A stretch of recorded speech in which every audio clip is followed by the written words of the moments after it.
Hi, everybody. This is Megan, and this is the Synchrony podcast where we talk about transforming apostolic dating culture and ending loneliness in the church. And as you can see, it's just me tonight because Stephen is sick. We had the privilege and joy of taking care of a friend's toddler this week during the week, which was delightful. And that sweet angel brought with them a delightful little toddler cold. So Stephen and the kids are battling that out. And we had two topics that I asked about on social media. One is how to flirt, and the other is what does it mean to feel peace in a relationship? And we definitely do want to talk about those, but I really feel like I needed Stephen to talk through those. So I decided for this week we would do something a little different, and I would try to get a solo podcast out to you guys. And I wanted to do something that would be helpful for our guys. We're meeting a lot more guys lately. I think we have a lot of guys listening into the podcast. But I haven't had the chance to gather a lot of data from just our male viewership of what they're interested in hearing about. Some of that's just because sometimes they're kind of like lurking in social media, but not really participating in it. And also just because I think that our account is very female centered and their voices get kind of sidelined. So what I did was I went to ChatGPT and asked it to curate a list of questions drawing from sources like Reddit and YouTube comments, questions that Christian men might want to hear from a woman about. So basically, what I'm going to pretend to do tonight is sort of just be everyone's big sister, which may or may not be believable depending on your age. So just suspend disbelief for a second. And try to answer some questions that you might be curious to have answered for you. And these are questions that the AI came up with. So I'm going to read them and try to interpret them in a way that I feel like makes sense for this audience. And we'll see where we go. This could be really valuable and interesting, or it could be terrible. And I might make a lot of stereotypes and not actually give good advice. If you are a woman listening to this and you disagree with anything I say, please comment below. But otherwise, grab your giant gas station Coke Zero, like I have, and kick back and hang out with your big sis for a few minutes, and we'll talk through some questions. The first question that ChatGPT developed for me, again, based on supposedly its scouring of the internet for questions that Christian men might want to ask. Do women actually care that I'm awkward, or does that disqualify me before I start? This is a weirdly framed question. So if this is sort of like a reflection of what you're thinking and feeling, I'm going to try to unpack it, but I don't know if I'm going in the right direction. I'm reading this as a person saying, I think that I am a deeply awkward individual. Is that going to totally ruin dating prospects for me? Like, are women going to care? And I don't know how this mythological guy is interpreting awkward, right? If you think about yourself as being kind of goofy or being silly or awkward or clumsy or klutzy or any of those things that kind of connote awkwardness, or just like saying the wrong things at the wrong time, maybe this is you. So the takeaway is no, being awkward does not disqualify you. In fact, I would say most of the people I know that have had a ton of success in the dating space don't try to be not awkward. They just own their awkwardness, right? Like all of us are a little bit awkward. Nobody's not weird. Conjure up in your mind the image of the person who you think is like really cool. They're awkward at times around their friends, in private, around people that are close to them. Like, don't you worry. They've got their moments. Like they're weirdos just like us. So like being awkward and being weird doesn't change your dating prospects. You feeling like you're too weird to talk to people will. So the people around you are not going to perceive you to be awkward as much as you feeling awkward and like putting yourself in the corner and discouraging yourself from interacting with people will actually reduce the chances of you having a great dating interaction, right? I would much rather talk to someone who is like a little bit wacky and kind of has like a unique outlook on the world and says some things that I wouldn't have thought of, first of all, like that's just an interesting conversation, right? Then the kind of aloof, cool, you know, unable to be like touched, smooth guy, right? Um, for what it's worth, most women also feel like they are awkward sometimes walking into a dating interaction. Like, none of us know how to do this. Like, none of us were trained how to date well, right? So, most of us feel a little bit weird about just like wandering up and talking to somebody. So, if she also feels awkward, like you just owning your particular flavor of awkward is fine. And you can do that by being like, hey, like I feel a little weird saying this, but I just wanted to know, like, do you want to go grab some food later? Right? Like, hey, sorry if this is kind of awkward. Can we hang out sometime? Can I get your phone number? Like, call out that you feel that way, acknowledge that that's something that you're dealing with, and then just do the thing that you wish you would do if you didn't feel awkward. Pretend that you don't feel awkward and act how you believe someone who doesn't feel awkward would act. And chances are, regardless of your awkwardness, you're going to have a great time. I'll be honest with you guys. I have had an insane amount of caffeine today. Like I have probably had more caffeine than an adult human should safely consume. And yet I still don't really think that it's enough. It's raining outside and that just makes me want to curl up and go to sleep. Okay. ChatGPT's second question. Why does it feel like women say they want initiative but reject men who actually initiate? Okay, so this is like a tension that I feel like I see online a lot, like when I'm hanging out in Facebook and kind of like watching discussions happen about women's and men's behavior. So women are like, we want men who initiate, who drive, who show up. But then men are like, well, if that's true, then like, why am I constantly getting rejected? Like, I'm taking the initiative and then I'm being rejected. What gives? Right. Um, so if you haven't heard our like apples and oranges podcast, I would go back to that. And for those of you who didn't hear that, it's basically a breakdown of how women and men view like social and emotional assets that someone is bringing to the table, quote unquote, when they're looking for a dating partner, right? If you are approaching a woman in some form or fashion and being immediately shut down, then there's a chance that what you are presenting to her in that initial interaction does not demonstrate that you are bringing enough resources to the table based on what she's expecting, right?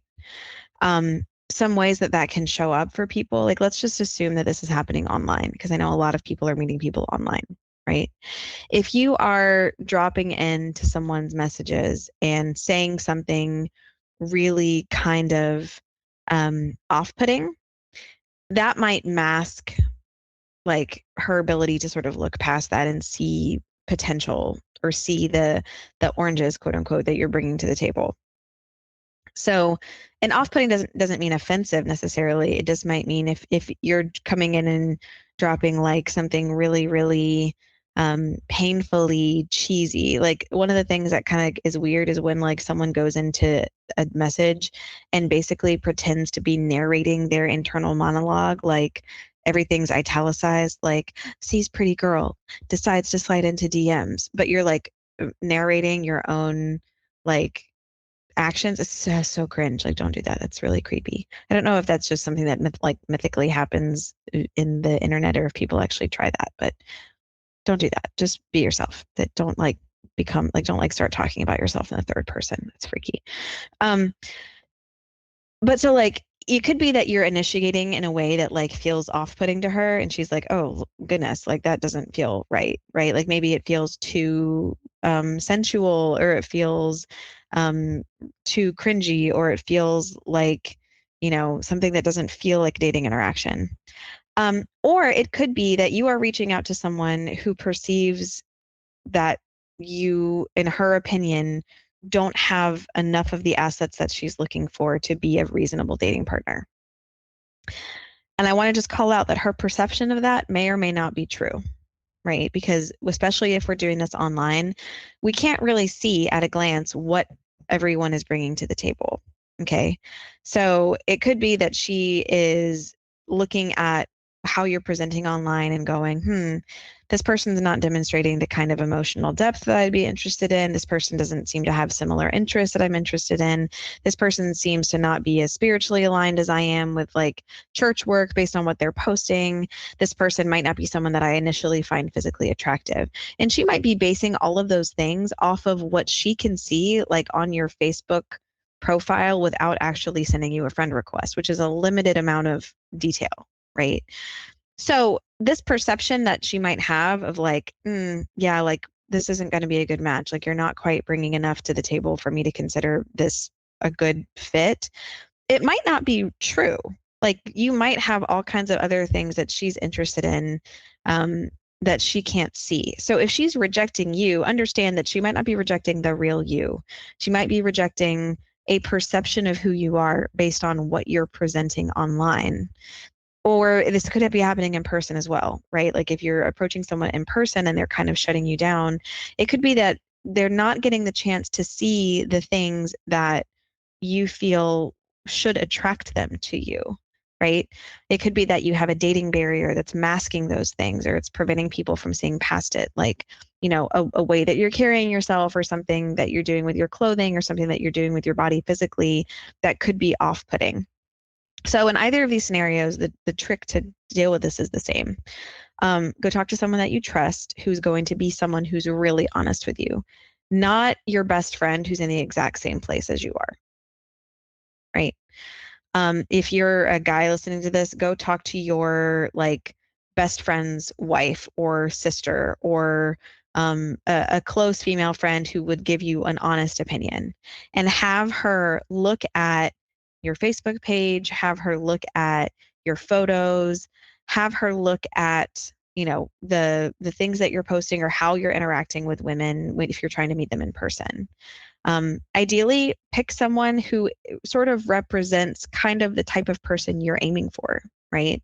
So if are looking for someone who is a certain level of attractiveness or whatever, like go talk to someone who you feel like represents that ideal, who's safe for you to talk to, right? Could be a minister or minister's wife. It could be just anyone in your circle that you feel like is going to give you an honest answer. Have them look at what you're putting out the way that a dating prospect would, and then have them give you some honest feedback about what you need to change. One of the things that I have noticed, so like if you reach out to someone online, they're immediately going to your profile to look at you, right? If they're interested in meeting anybody at all, they're going to go look at what's on your profile.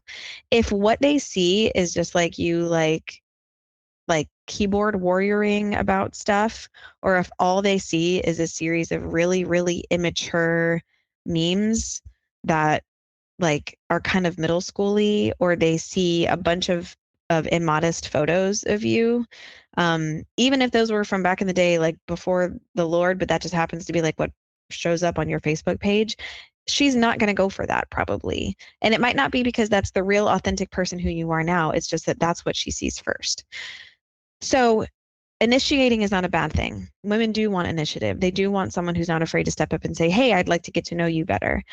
If you're finding yourself getting immediately rejected, you might be reaching out to women who perceive themselves to be much more attractive or having many more assets than you do. And if you feel like that's an unfair assessment on their part, then you probably need to make some changes to actually like better show the assets that you feel you're bringing to the table, right? If you feel like this happens to you a lot, by the way, like you're constantly getting rejected and you don't know why, and you want a third, person opinion on it, you're welcome to come to us on Instagram or Facebook and, send us some messages or some screenshots or whatever you think would be valuable. And we're happy to kind of give you our take based on what we know about the women that we talk to. So here to help demystify this in whatever way we can. Okay. ChatGPT question number 3. How do I know if she likes me or if she's just being kind because she's a Christian? Well, you could fast for 7 days, no food or water except when the sun is down. So you can drink water only, unflavored water, no Gatorade once the sun is down. And then walk out into the desert until you see no lights around you at night, and wait for an angel to descend and give you the special capabilities to read her mind. Or You're going to have to just ask her. You're going to have to just ask her. Like, there's no way around that. You cannot know what someone is thinking. She might have dropped some hints, but I want to caution you about reading into hints because you might be seeing something she's saying as hints, especially again, I'm assuming that most people that are asking these questions would be having this initial interaction in an online space. And the voice in which you're reading what she says could be totally different than the voice in which she's writing it. So like if you guys were like talking about what you were doing last weekend, right? And she was like, yeah, I went to my friend's wedding and it was fun, but I really wish that I had had someone to go with, right? You could be reading that as, I went to my friend's wedding and it was fun, but I really wish that I had had someone I could go with, right? Which is like a completely different vibe than the way she messaged it. She might have just been trying to sort of commiserate about the single experience and feeling kind of left out. And you took it as, ooh, she's flirting with me and saying that she wished I could have been her date to the wedding. I'm like making a really general kind of example here, but that's just the thing, like tone gets lost. So even if she's like trying to drop hints or flirt or whatever, we'll talk about flirting next week maybe. Um, like you're not going to know what that means. You can't really understand the subtext until you ask. So you're going to have to ask what she is looking for. And you can say things like, "Hey, I'm really enjoying getting to know you. I'm really enjoying talking to you. Do you want to continue talking to me?" Like I can't tell. You can even say like, I feel like we get along really well, and you're really nice to me and interesting to me. But I can't tell if that means that you're interested in me in like a dating way or in just like hey, we're hanging out way. Sorry, my camera's doing this weird thing where like depending on where I am, it's like warming up and cooling down. So every once in a while, it looks like I go into like an ice palace, and then like it changes again. Maybe I should change the color of the light back here. Here, hold on. I'm gonna go change the color of the light. Let's see if that helps. I don't know if that's any better. Now I look like I'm in like Fight Club or something. Anyway, okay. So question number 3 is if you want to know how she is thinking about you, you're just going to have to ask her. I know that's vulnerable and it carries with it the risk of being rejected. And I just want to say that it's better for you to just ask and save yourself some time than it is to hang out in a situationship that lasts for months and think that she likes you when really she doesn't. Just ask. Okay. Okay. Question number 4. What do women actually mean when they say they want spiritual leadership? This is a really good question because I think we hear about it a lot. And there are probably much better people qualified to teach about like what biblical headship is. We've talked about it before from the perspective of like a team captain, right? Women, especially women who've been single for a long time, are very, very hungry for someone to help shoulder the responsibilities of doing life because they have been doing it all. They've been doing all the bills, all the car stuff, figuring out all of the expenses, doing all the church activities, and they've been doing it all alone. They don't need someone to step in and tell them how to make decisions or tell them how to prioritize things. Most of the time they've already had to figure that out, right? Women right now in the career space are more likely to hold white collar jobs than their male counterparts at the same level of age and education. So like they're probably boss babing it somewhere and probably know for the most part how to do life. They don't need someone to teach them how to do those things or make all the decisions for them. They're very eager to have someone who will help when the decision making is really, really difficult and challenging, and who will set the vision for their family that they can get behind, right? Captains, like a team captain is going to probably like call the plays to some degree or help make decisions about how the team is going to move. And that's kind of what they're looking for. They want someone who is not afraid to say, hey, I think this is where we're really strong. I think this is where we got to get stronger. I think that I'm bringing this. I think you're bringing this. I think that's amazing. I think the kids are doing this and this. Here's where we as a family need to improve and develop. And here's how I'm going to help us get there. And for them to be able to come to her and say, like, hey, I believe this is where we need to go as a family. I believe this is where God is leading us. Are you committed to helping us do this, right? To helping me do this with our family? Um, Spiritual leadership is also leading by example. Women do not want to be with someone that they feel like they have to drag to church, or dragged to be involved in church activities, right? If you are like not super faithful to church, like if you're going once a week, even though the church has 3 services a week, that's not giving spiritual leader, right? Women are going to want someone who is demonstrating an equal or higher level of commitment to their church activities. And that means that you're going to have to kind of be like showing up. And I'm not saying that you should be showing up at church and doing stuff at church just so you can get dates. That's the wrong priority. But she should be able to see you sacrificing and working and serving to an equal, if not slightly higher degree than she is, in order to feel like she could be safe in trusting her spiritual direction and the spiritual vision for the family to her. So if you want someone who's really strong spiritually, but you don't have a strong spiritual life, it's going to be very difficult. Like if you want someone who, knows a lot about the Bible and prays a lot, and those aren't things that you're interested in, then it's going to be really hard to find someone who wants to be with you when you're kind of not giving that same level of example. So become the type of man that a really deeply passionate spiritual woman would want to have as her spiritual leader. Hold on. I don't know if we're going to get through all 10 of these guys. Like, I think they're all really good. I'm just feeling really tired. So my answers could start getting like loopier and loopier as we go on. This camera is a little bit too high def sometimes. Y'all, listen, I'm like just going to be real with you. If you're a dude and you're like, man, like I have like dandruff or like scaly skin or acne or weird eyebrow hair or whatever, and that makes you self-conscious about like the dating space, all of us have that too. The women all have that too. Like it's all like hidden and stuff. And we're spending a ridiculous amount of money on special shampoos and cleansers and whatever and patches and things to try to like make it go away. But we have all the same things. My scalp is super flaky right now. Okay, question number 5. Do women judge men for not having their life together or not having their life together yet? Yes, but not in the way that you think. So if you are thinking having your life together means having a really lucrative career or owning your own home or having like making a lot of money and having like a great physique, like no, women are not judging you if you don't have all those things, right? Women are judging you if you are aimless. Like being someone who is in progress, working toward goals is attractive, even if you're far from those goals. Even if those goals are going to take a long time to manifest and materialize based on where you started, women love to see someone chasing a goal. What would make them judge a guy or say that he's not an attractive prospect based on where he is in his life is if you don't have a goal that you're working toward, or if you say that you have a goal, but your attempts like aren't putting you any closer.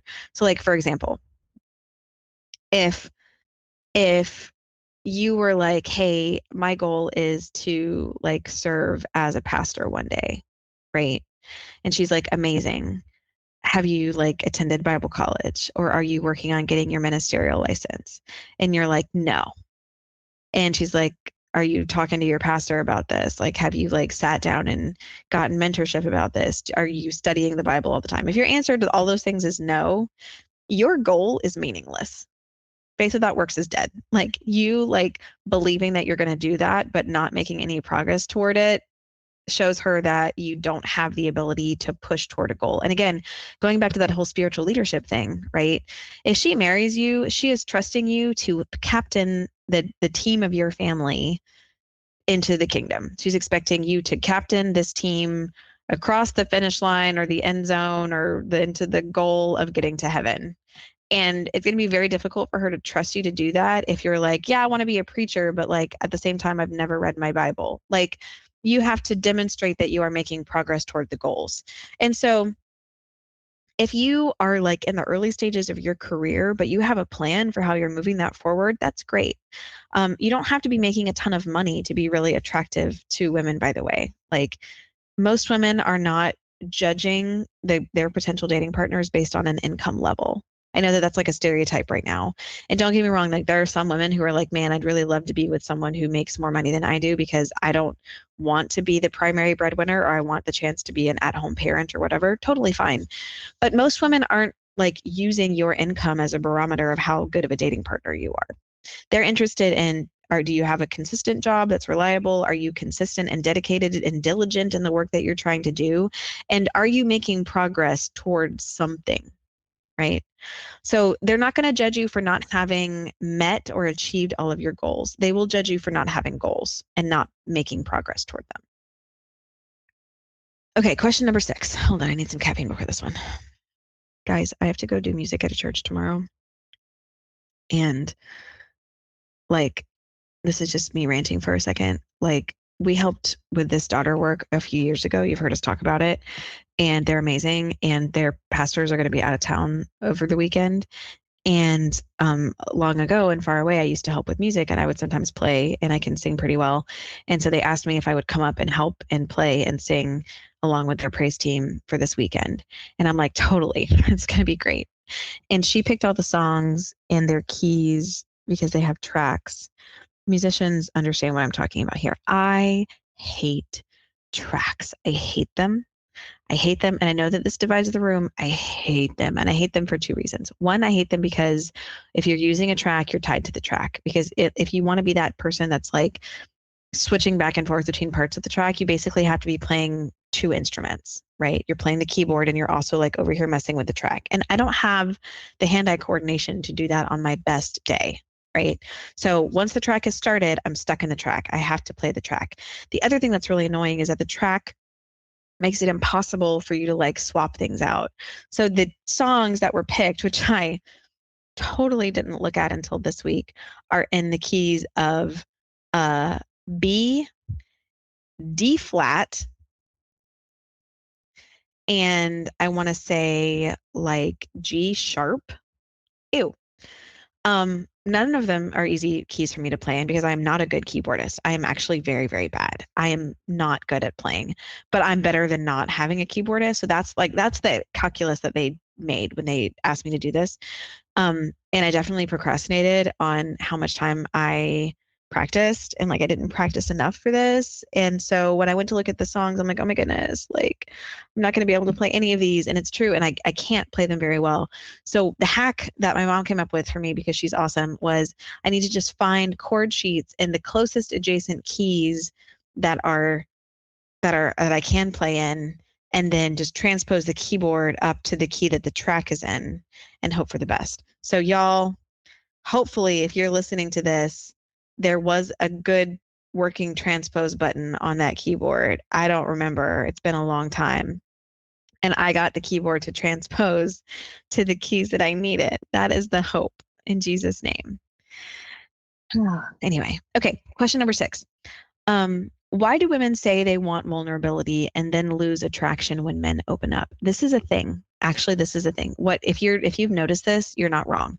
There's this whole like discussion about how women say they want a guy who's emotionally intelligent and emotionally vulnerable, but then they get the ick when they meet an emotional guy, right?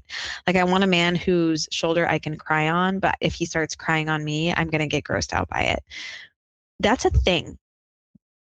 Can you believe my headphones had the audacity to turn off on me in the middle of that monologue? So this is actually a thing that people have been looking at and talking about.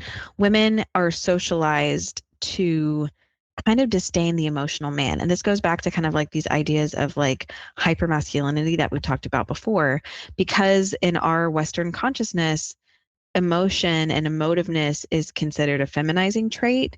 Women who have been socialized to seek out hypermasculine men find those kind of emotional signals to be less attractive or sort of feminizing. They are not, right? I just want to call this out. If you are an emotionally intelligent man, you need to be able to show emotion and express emotion healthily, and a emotionally grounded woman should love that about you, right? Um, it doesn't mean that like there are people who like overshare, like you get vulnerable all at once and kind of like a word vomit deluge, and that can be a lot. And it might not be the vulnerability that she has a problem with, it might be the fact that you're like oversharing intensely. So if like you just started talking to someone and she's like, yeah, like have you dated anybody before? And then you start word vomiting about how much you dislike your ex-girlfriend because of all these terrible things she said about you, like too much. Back it up, right? Just reel it back in. That's not emotional vulnerability, by the way. That's just oversharing and not knowing like the boundaries of what is safe to communicate to someone. There's like a consent thing that can happen, right? Like in an early relationship where like you have to go, is it okay for me to be talking about this? Like sometimes you might need to ask, like, yeah, I had some bad relationships. Like I can tell you about them if you're interested, but I don't want to burden you with stuff that seems like a little bit too much. Like you can ask about what they're comfortable with you talking about. But let's just say that this isn't an oversharing situation and you're actually just like being emotionally vulnerable or demonstrating that you have emotional depth. If she gets grossed out and walks away from you, good, because you deserve to be with someone who can meet you where you are in your emotions, recognize them for what they are, and prize the fact that you're willing to be emotionally vulnerable with her, right? Don't stop being vulnerable if you get rejected because of that. That is a broken mindset from the world that women are having to like confront.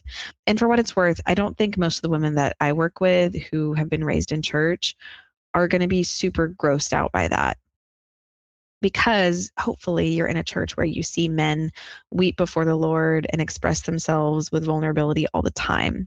And if that's the case, then it shouldn't be a big deal to have a dating prospect like cry or talk or kind of demonstrate that kind of emotional depth, right? So you do you. Cry on her shoulder. Okay. The right woman will hand you a tissue. Honestly, crying on anyone's shoulder, if you're taller than they are, is probably really uncomfortable and bad for your neck, but you know what I mean. Number 7 is a weird one. ChatGPT came up with, if she wanted me, wouldn't she make it obvious? I mean, if you want her, are you making it obvious? Like, what's obvious? Is obvious like, hello, I like you and I would like to date you and marry you and have your children? Like, does it need to be that level of obvious? Because she might think she's being obvious if she's like sending you good morning messages and like you know, putting like heart emojis on things you say or like wanting to talk on the phone or whatever, like she might think that that's pretty obvious. So I don't know what this one's asking. Like, is it that this hypothetical made up ChatGPT guy aren't reading the signals? Or is it that yeah, like I don't know how to interpret that. I feel like I would need to have more examples of what they're talking about there. If you have an example of a time where you felt like somebody who liked you was being really like obtuse about it or not being clear about it, drop that example in the comments and we can talk about it because I don't know what that means. Number 8 is, are women comparing me to other men constantly, or like is there this competition happening, right? Um, and I think the example that it gave when it was kind of coming up with these questions was like, are there a bunch of other guys in her DMs that I'm competing against? Um, I don't know. Maybe you could be talking to someone who a lot of this depends on the type of person that you're speaking to, right? Again, let's assume that we're talking about online relationships because that's like where everyone meets people these days, unless you're working with a synchrony matchmaker. Um, so hold on. I feel like it depends on where you're aiming. Like if you decided that you are only willing to date someone who's like like A-list movie star level attractive and really, really charismatic and very visible in our church culture, and someone who's like very active on social media. Like if you're chasing a Pentecostal princess, then yeah, I'm sure that you're not the only guy in her DMs. And yeah, if she's wise, she's probably deciding where she wants to spend her time based on who's sort of bringing the most to the table. So like if you're dead set on chasing kind of the creme de la creme of like whatever the apostolic church is putting out in terms of women, that sounds so like All of this language sounds so dehumanizing. If you're trying to be with someone that you perceive to be like a complete 10, quote unquote, um, yeah, maybe you're competing with other people because I'm sure you're not the only one who thinks that, right? If you have specifically curated the person that you're reaching out to based on what you see as aligned values and having a lot of similar interests or being involved in a lot of the same things, and you're genuinely reaching out to someone because you feel like you have a lot in common and you would do well together, maybe not. They might not be like, that doesn't say that that person might not be like super popular or might not have a ton of people wanting to get to know her better. But if you're the person who actually steps in and says, like, hey, we have a mutual connection, or we've worked on the same things together, or hey, I think this was something you said is really interesting, and you're having a genuine conversation with her, then competition isn't really what you're caring about at that point. You're building an authentic connection that's not based on just like, you know, who's the loudest guy in the DMs. I also think that generally speaking, in church especially, like most women, like there isn't a competition because there aren't enough feasible partners for a lot of the women based on what they're looking for, right? So yeah, I think the general answer to this is no, unless you are specifically targeting women that you think are the most sought after women and however you want to interpret that. And then, yeah, you're probably not the only one reaching out to her in DMs. And if you are reaching out to one of those women that you feel like is the most desirable out there, maybe ask why and decide if that's really the kind of connection that you want. Cool. Number 9, we're doing great. How are you holding up? You feeling good about this? I hope this isn't like boring you to death. If you hate this whole um, format of like Big Sis Megan, like sitting down and having an honest to goodness chat, please let me know. Like drop a comment somewhere. Let me know because I'm happy to not ever do this again if it's not working for you. What time is it? Oh, guys, it's midnight. It's pretty bad when I'm doing this to myself, even when my husband's not here. What makes a woman feel emotionally safe with a man? I actually really like this question from Brother ChatGPT. What makes a woman feel emotionally safe with a man? Um, I'm going to use a worldly example for this for a second. Um, I don't know if you're familiar with Marcelo Hernandez, who's like on SNL right now.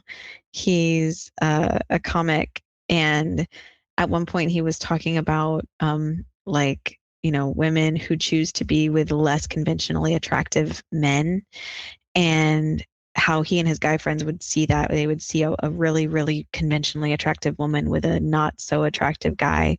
And his friends would be like, man, that guy must make so much money. And then he's like, nah, man, you know what that man has? That man has follow-up questions. And what he was commenting on, which I think honestly is completely true, is that women want someone who actually listens to what they're saying and engages with what they're saying.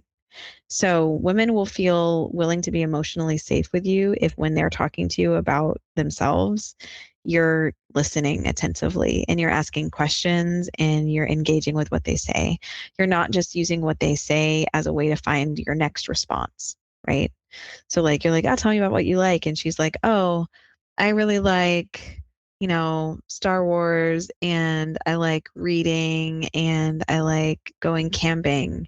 And you're like, bet you don't know all of the actors who ever played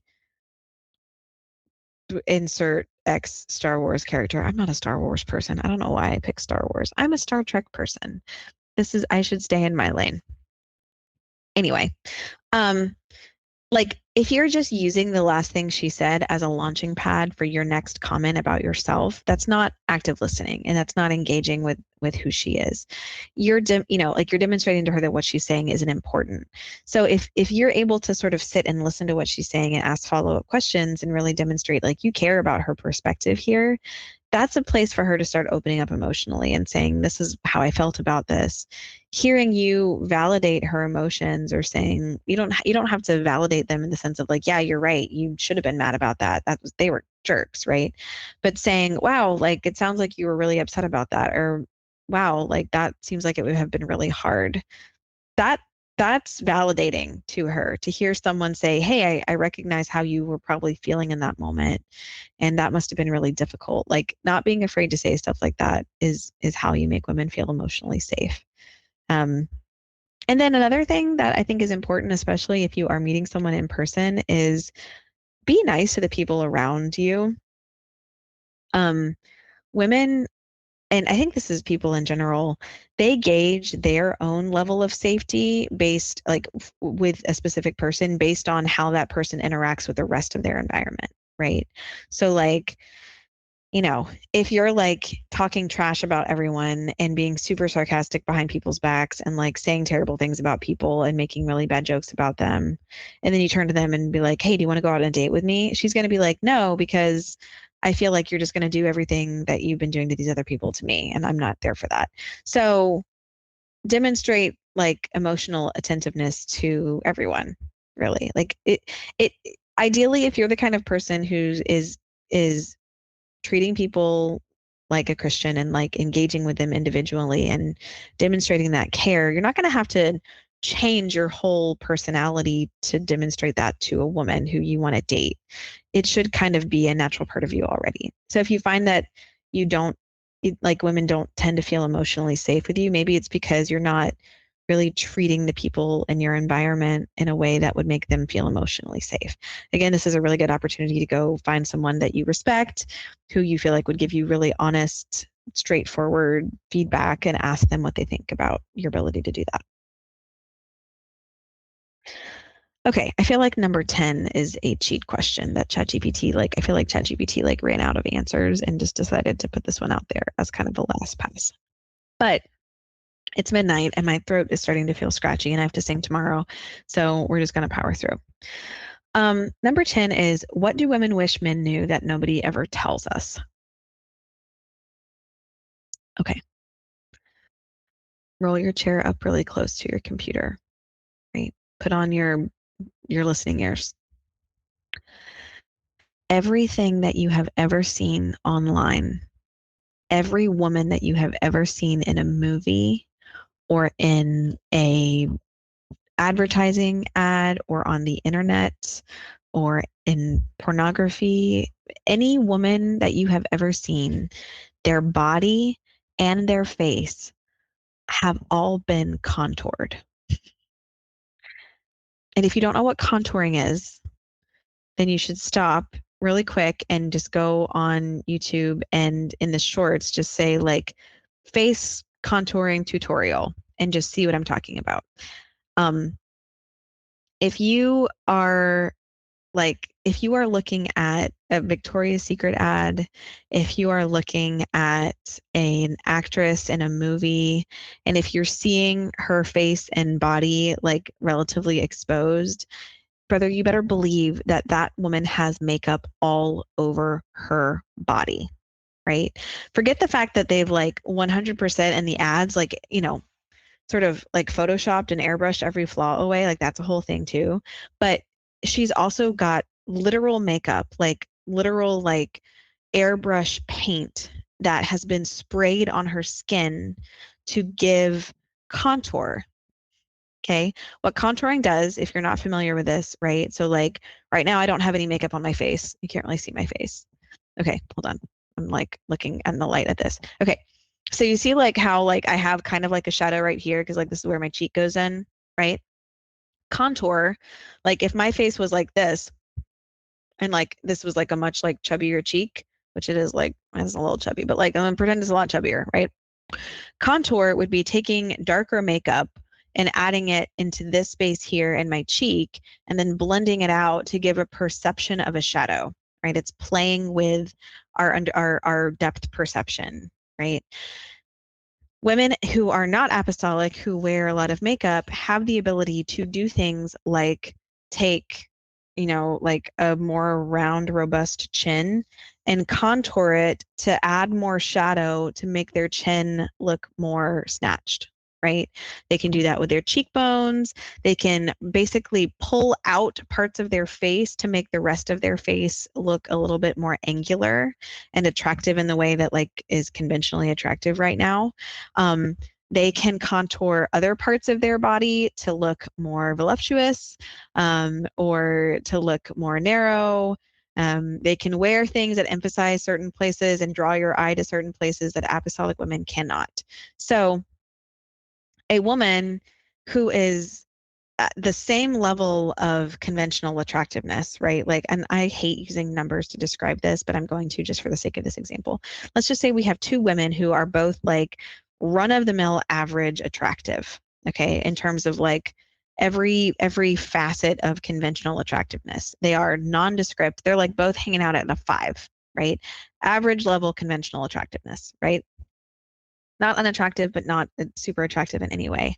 A woman who is not apostolic, who has the whole repository of the world's aesthetic options available to her, can dramatically shift how attractive you perceive her to be by adding hair extensions, by dyeing her hair and cutting it in a way that frames her face, by adding contour with her makeup, by adding highlight to bring highlighted areas to specific parts of her body, by wearing clothing that cuts in at certain places or cuts out at certain places or cinches her in certain ways or is really tight in some places and looser in others. She has a massive repository of tools to draw the eye of potential dating prospects, right? And there's a reason why, like, a personal adornment and beautification is a fairly common practice for women in almost every society in the world, to the extent where women have gone to extreme lengths, dangerous lengths, to alter the look of their bodies in order to present the most attractive shape or aesthetic to whatever partner is there, right? When you are looking at images of women in the world, you aren't seeing what she actually looks like. And frighteningly, more and more, and this is not a diss to anyone, when you're looking at women in the church, especially women who are under a ton of pressure to look and behave at a certain level of visibility in the church, if they need to be on platforms all the time, if they are really, really front and center, you might start to see some of those same techniques to a smaller degree showing up for them. So it's much more common these days than it used to be for women to be wearing some makeup and some contour in churches. And I don't necessarily believe in that. It's personally, I have convictions against doing that, but not every woman does. Not every church preaches against certain kinds of coverage. And you might notice that. You might notice highlight in some areas or face framing in some areas or other techniques that we're drawing and pulling from, Western media and whatever to help highlight attractive areas. But women in church generally are going to have a much smaller repository of those tools available to them. So I say all that to say, if you are using what women look like in the world to measure what apostolic women should look like, your measuring stick is broken, my friend, right? It'd be like, like, I don't know if any of you are fishing, like fishermen of any kind, right? But like, like a lot of times if you get like a fishing ruler, like for your area, it'll sometimes have, it's kind of convenient, like you'll have this like big metal ruler and then it'll have the length that each species of fish has to be in order to be considered like legal to keep in whatever state you're in, right? It'd be like, I'm gonna measure like this baby, brim against like what a largemouth bass needs to be in order to be a keeper, right? I don't know. I'm just throwing out fish species, whatever. Just bear with me here. Okay, like you are measuring one type of person against a completely different type of person to assess whether or not they're valuable to you, and you need to be really careful with that, right? one, that's changing your perception of what women look like in general. At the end of the day, the woman in the world who is a 5 goes home and takes off all of her makeup and takes out her hair extensions and takes out all those other things that are making her look amazing and is just a woman, just like the rest of us are. And she has body hair and that she has to wax or shave or not. And she has like stretch marks and she has all the things that normal women have in their bodies, right? Women's bodies have all the same things that men's bodies have in terms of like uncomfortable human things to deal with. We're just primates like you. Okay.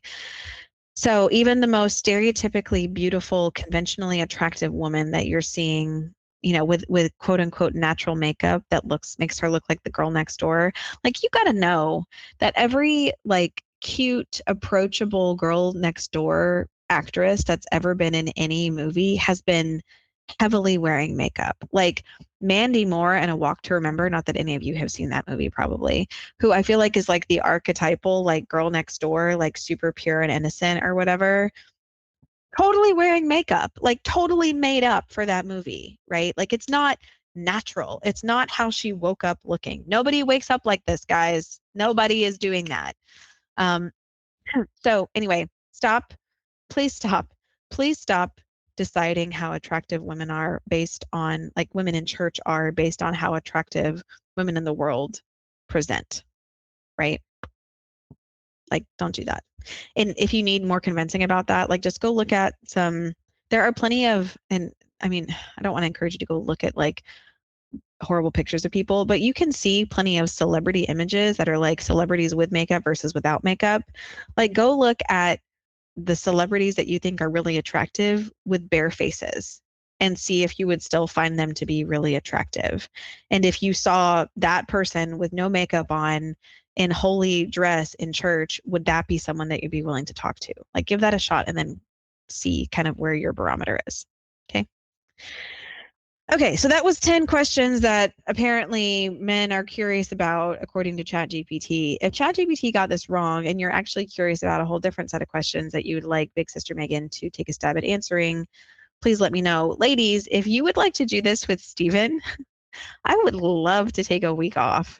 So if you would like to have Steven answer these questions from a woman's perspective, or a different set of questions, we'll have ChatGPT run the same one for women, then let us know. That could be fun and interesting. Like I said, next week we'll hop back into our normal scheduled program, hopefully, if none of us are sick or, whatever. And we have a couple of topics that we're really excited about coming up. So one of them is how to flirt. We want to demystify the science of flirting as if we're experts, but we're going to give it our best. And then we're also going to talk about peace, feeling peace. Do you need to feel peace about your relationship to know that it's good? We love you guys, and I hope you're having an amazing week, a lovely Memorial Day if you're listening to this when it first drops. I'll let you know if I survived playing all the songs in keys other than that which they were written in tomorrow. Talk to you later. Bye-bye.